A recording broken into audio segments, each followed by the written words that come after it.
పూర్తి చేస్తారు కదా? అలాగేనమ్మా, నేను చేసేస్తాను. అత్తయ్య నేను మార్కెట్కి వెళ్ళాలి. అలాగేనమ్మా.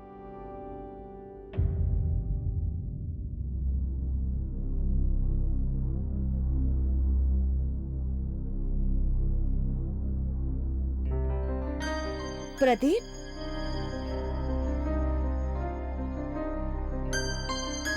ఇక్కడెందుకు పడుకున్నా? ఏమైంది? మామ్, అది సుప్రియ నిన్న రాత్రి తలుపు లాక్ చేసింది. నేను తనకి నచ్చ చెప్పడానికి ట్రై చేశాను, కానీ నేను చెప్పేది వినడానికి సిద్ధంగా లేదు. చాలా కోపంగా ఉంది. ప్రదీప్, సుప్రియకి కోపం రావడం తప్పు కాదు. నువ్వు చేసిన పని అలాంటిది. అయినా నువ్వేంటి ఇలా చేసావు? తనకు కోపం వచ్చిందని నువ్వు ఇక్కడికొచ్చి పడుకుంటావా? వెళ్ళు, వెళ్ళి తనతో మాట్లాడు. వెళ్ళు. ఓకే.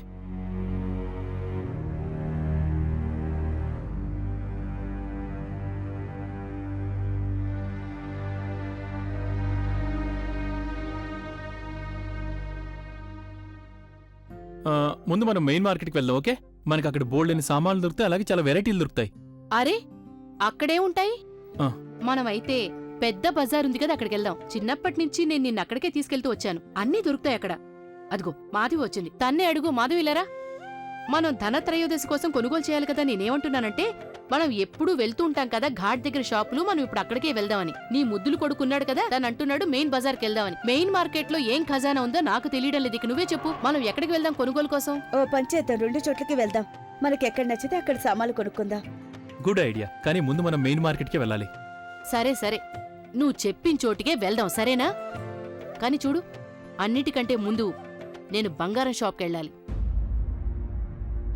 బంగారం షాప్కి ఎందుకు అత్తయ్యా? ధనత్రయోదశికి మనం బంగారం కొనుగోలు చేయొద్దా మాధవి? మన ఇంటి చిన్న కోడలు గంగ మొదటిసారి మన ఇంటికి రాబోతోంది. అందుకని నేను అనుకుంటున్నాను చిన్న కోడలికి గాజులివ్వాలని. ఇంతవరకు తనకేమీ ఇవ్వలేదు కదా.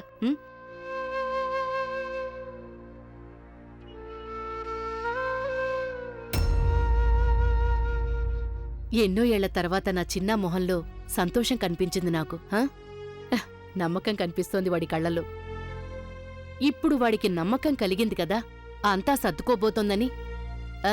కొత్త ప్రారంభం కోసం ధనత్రయోదశి రోజున గాజులిస్తే చాలా బావుంటుంది కదా కోడలా? అవునత్తయ్య. ఏం జరుగుతుంది ఇంట్లో? ఇంత ప్రయత్నం చేసి కష్టపడిన తర్వాత కూడా రిజల్ట్ నా ఫేవర్లో లేదెందుకు? ఏం ఆలోచించినా దానికి రివర్స్లోనే జరుగుతోంది. కానీ ఇప్పుడు నేను అలా జరగనివ్వను. ఏదో ఒక కొత్త పద్ధతి ఆలోచించాల్సిందే ఈ ఫ్యామిలీ డ్రామాని అంతం చేయడానికి. దానికంటే ముందు సుప్రియని ఓదార్చాలి నేను.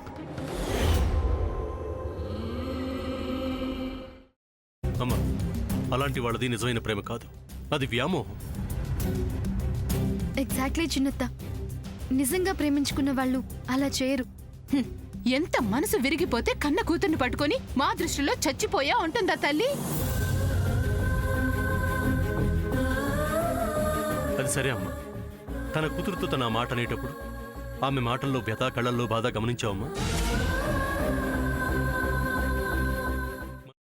పెద్దబాబుకు బర్త్డే విషెస్ చెప్పు కూడా వెళ్ళాం కదా. ఊరికే ఎలా కాలిపోతుంది? మంట పెడితేనో పడితేనో తగలబడుతుంది.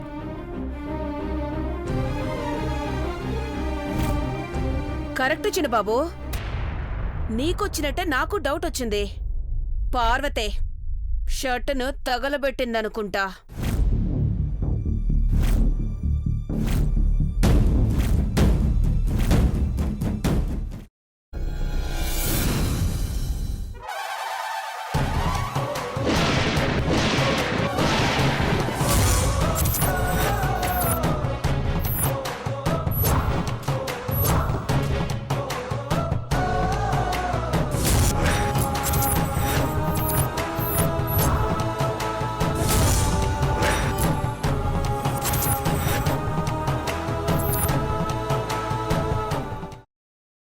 తర్వాత పొట్టు తీసేసి చాప్ చేసి పక్కన పెట్టుకోవాలి.